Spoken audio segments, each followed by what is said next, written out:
Salut et bienvenue à bord du Gigi Forever 29 Train. Merci d'avoir choisi de voyager avec nous à travers ce podcast parmi tant d'autres disponibles. Notre mission, vous inspirer à créer un changement positif dans votre vie. Dans cet épisode, notre ingénieur brillant et engagé Michel nous plonge dans une réflexion percutante. L'explosion démographique en Haïti et ses implications profondes pour l'avenir. Le titre de cet épisode, Explosion démographique, une épée de Damoclès sur Haïti. Vous vous demandez peut-être ce que signifie cette expression, épée de Damoclès. Elle nous vient de la Grèce antique où une ancienne légende continue de nous parler encore aujourd'hui. Damoclès, un courtisan à Syracuse, flattait constamment le roi Denis Ier pour sa richesse et sa puissance. Pour lui faire comprendre la réalité du pouvoir, le roi l'invita à un banquet fastueux, le plaçant sous une épée suspendue par un simple crin de cheval. Une image forte montrant que sous les apparences de luxe, le danger et la responsabilité sont toujours présents. Combien de fois avons-nous envié la vie de quelqu'un d'autre, son succès ou son confort, sans soupçonner les pressions invisibles qu'il supporte? Aujourd'hui, l'expression « épée de Damoclès » désigne toute menace constante qui plane au-dessus de nous, rappelant que même les situations les plus enviables comportent leur lot de défis. Ce concept s'applique pleinement à la situation actuelle d'Haïti, mais aussi à bien d'autres pays en voie de développement. Une démographie en forte croissance peut sembler être une richesse, mais mal encadrée, elle devient un fardeau. Alors, accrochez-vous! Cet épisode promet des réflexions profondes, des vérités parfois dérangeantes, mais surtout de l'espoir et des pistes d'action. Laissez Michel nous éclairer sur ce sujet aussi urgent que passionnant. Merci Gigi et bonjour à toutes et à tous. Comme l'a si bien indiqué Gigi, l'expression « épée de Damoclès » trouve ses origines dans une ancienne légende qui reste toujours d'actualité. Elle symbolise une menace constante, suspendue au-dessus de nos têtes, prête à frapper à tout moment. Si Haïti ne parvient pas à sensibiliser efficacement sa population à l'importance de la planification familiale, le pays pourrait faire face à des défis significatifs. Ce sujet, d'une importance capitale, mérite une attention particulière et doit être partagé avec vos proches, car il nous touche tous de près. Explorons ensemble cette problématique. Explosion démographique, une épée de Damoclès sur Haïti. Haïti compte près de 12 millions d'êtres humains sur une superficie de 28 250 km², dont les 2/3 sont des montagnes et collines dénudées, rocheuses et inclinées à plus de 20%. Voilà le portrait classique d'un pays surpeuplé. On fait beaucoup allusion à la réhabilitation de l'environnement physique d'Haïti, mais la limitation des naissances ne devrait-elle pas être une tâche aussi prioritaire que le reboisement ? Puisque les gens sont les pollueurs ou destructeurs de cet environnement, n'est-il pas absurde de vouloir le reconstruire sans attaquer parallèlement cette source primordiale de sa destruction ? Constat pertinent. 1. Explosion démographique persistante. S'il y a une ressource abondante en Haïti, ce sont bien les gens, un produit que personne ne veut malheureusement. Le recensement de 1950 dénombrait 3 300 000 habitants en Haïti. Entre 1950 et 1990, cette population a doublé. Il n'y a pas eu de recensement national dans le pays depuis belle lurette, ce qui signifie qu'on ne peut que se baser sur les estimations. Les Nations Unies estiment la population d'Haïti à 8,3 millions d'habitants en 2003 et à près de 9 millions en 2006. Selon la Banque mondiale, Haïti frôle les 12 millions d'habitants en 2024. Avec un taux de croissance annuel estimé à 1,2% et considérant le fait que sa population semble augmenter par un facteur de 2 chaque 40 ans, Haïti aura peut-être entre 15 à 20 millions de gens en l'an 2050. La population actuelle mérite d'être stabilisée et doit éventuellement diminuer pour qu'Haïti soit à même de soutenir la vie à court terme et survivre à long terme. 2. Taux de fertilité, élevée instabilité de la population. Selon des données publiées par les Nations Unies, le taux de fécondité, le nombre de naissances par femme, en Haïti en l'année 2023 est 2,77. C'est relativement élevé comparativement à d'autres pays des Caraïbes, République dominicaine 2,25, Cuba 1,45, Jamaïque 1,34 ou Porto Rico 0,92. Ce taux doit diminuer s'il est question d'accroissement nul ou négatif de la population. De 1950 à nos jours, le nombre de naissances a été, en moyenne, supérieur au nombre de décès par un facteur de 2. Pour une stabilisation relative de la population, ces deux nombres méritent d'être équivalents. 3. Population relativement jeune. Selon les données statistiques amassées Nations Unies, Banque mondiale, le pourcentage de gens âgés de 15 à 50 ans est supérieur à 65%. Apparemment, plus de 20% de ce total, près de 2 millions, sont des jeunes de moins de 24 ans qui généralement n'ont pas d'accès aux écoles ou au travail. Ils vivent donc dans une quasi-oisiveté, plusieurs d'entre eux à fleur des rues des villes débordées. Pour survivre, ils ont de plus en plus recours à des méthodes expéditives, banditisme, gangs, etc. Les conséquences de la surpopulation, elle a créé une multitude de problèmes tels la rareté d'espace, le surpeuplement urbain, la déplétion des ressources forestières ou en eau, agricoles et hydroélectriques, l'absence, l'insuffisance ou l'inadéquation de la scolarisation, le chômage massif et la pauvreté, rareté d'espace. L'un des indicateurs significatifs du surpeuplement d'un pays est sa densité, c'est-à-dire le nombre de personnes qui occupent chaque kilomètre carré de terre de ce pays. La densité d'Haïti 2023 est de 425 ou plus de 8 fois la moyenne mondiale de 53. La densité de la Chine est de 150, celle de l'Inde 480 et celle des États-Unis et de la République dominicaine 37 et 236 respectivement. Les États-Unis, avec plus de 8 millions de kilomètres carrés, sont physiquement 320 fois plus grands qu'Haïti, mais seulement 28 fois plus peuplés qu'elle, 340 millions d'habitants.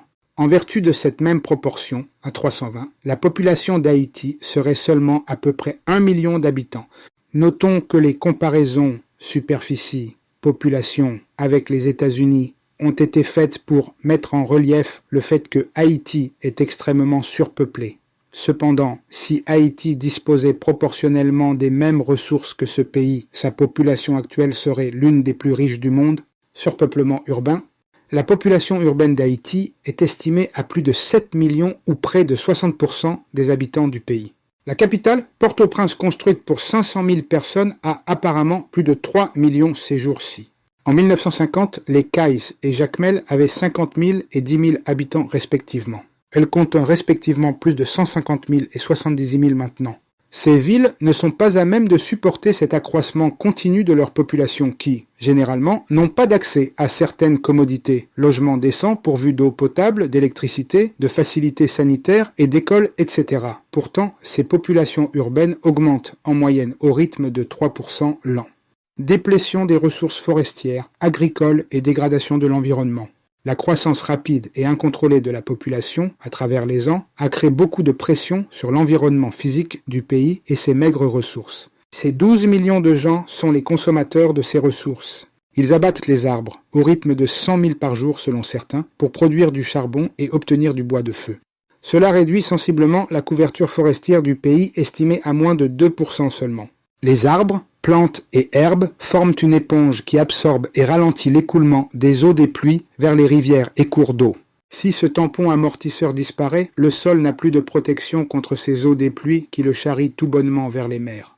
Bien souvent, cela cause la sédimentation de ces rivières et cours d'eau et des inondations massives de boue. Il faut souligner qu'avec le sol disparaissent également certains micro-organismes qui nourrissent les terres. Absentes ces nourritures, les terres de régions fertiles sont transformées en terres arides. L'espace arable d'Haïti est estimé à moins de 25%, seulement, soit moins de 8000 km. Cependant, plus de 50% des terres sont cultivées, si on inclut celles des mornes inclinées, à plus de 20%. La majorité de la population rurale a accès seulement aux terres de ces mornes pour planter du pois, du maïs et d'autres produits vivriers, etc., essentiellement une agriculture de subsistance. Le résultat de cette pratique saute aux yeux. Ces mornes sont visiblement et lamentablement érodées et deviennent de plus en plus incapables de soutenir l'agriculture. Cela explique en grande partie l'exode massif des habitants des campagnes vers les villes.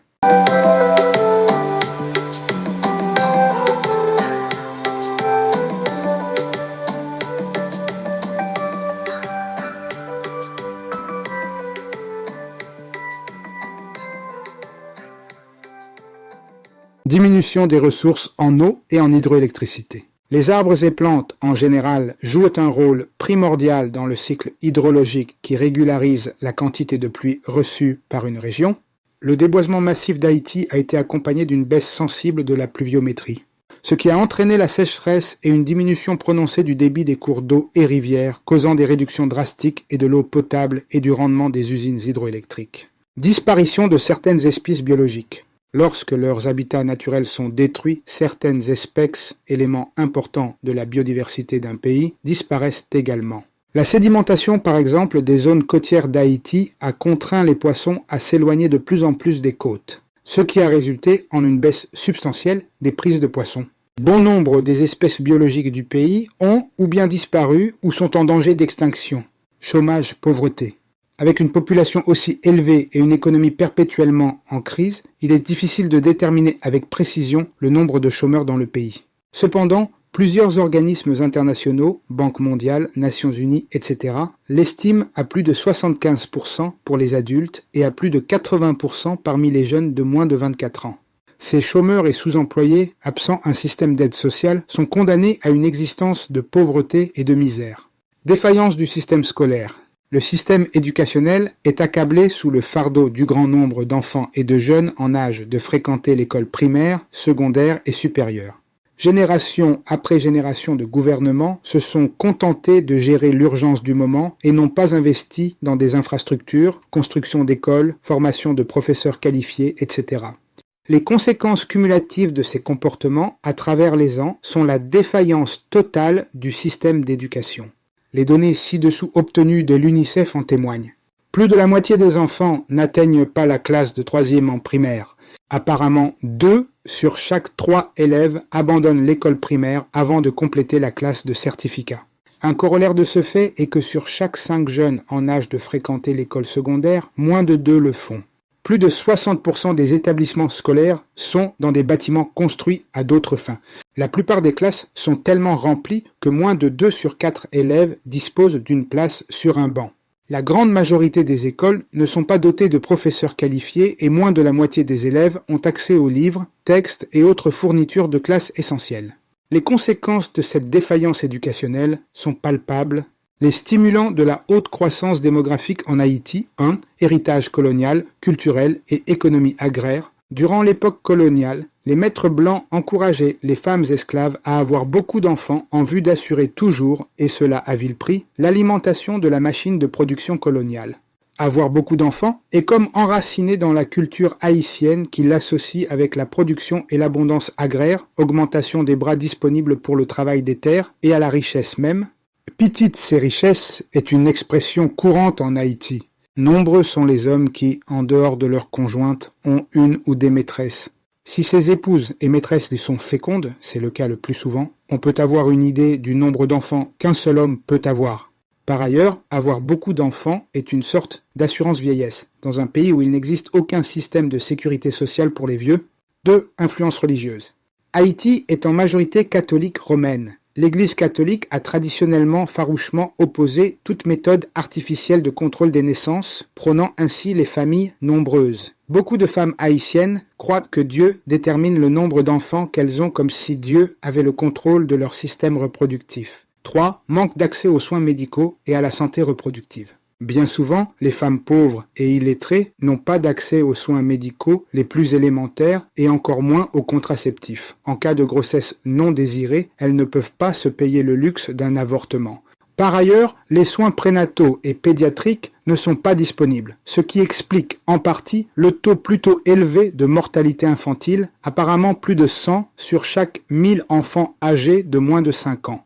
Il faut noter que partout dans le monde, les sociétés dans lesquelles le taux de mortalité infantile est élevé accusent un taux de fécondité élevé aussi, parce que les couples ou concubines essayent de compenser pour la mort d'un enfant en maintenant des niveaux de fécondité élevés aux fins d'assurer la survie d'au moins un. 4. Manque de scolarité et de travail. Dans ce pays aux opportunités économiques limitées, avec un pourcentage plutôt élevé d'analphabètes, des études primaires, secondaires, etc., constituent un luxe, surtout pour les femmes. Pour elles, se marier ou vivre en concubinage et devenir mère à un jeune âge est la règle. 5. Mentalité de macho ou de « je m'en fous des hommes ». En Haïti, nombreux sont ces hommes qui refusent que leurs épouses ou concubines usent une méthode ou autre de contrôle des naissances. Avoir beaucoup d'enfants est pour eux un signe de virilité. C'est aussi un signe d'irresponsabilité. Je m'arrête ici pour aujourd'hui, mais ne manquez pas la suite sur l'explosion démographique d'Haïti, un sujet fascinant et crucial qui mérite toute notre attention. Merci à tous pour votre intérêt et un remerciement tout particulier à Gigi et Karl pour leur soutien. Restez à l'écoute.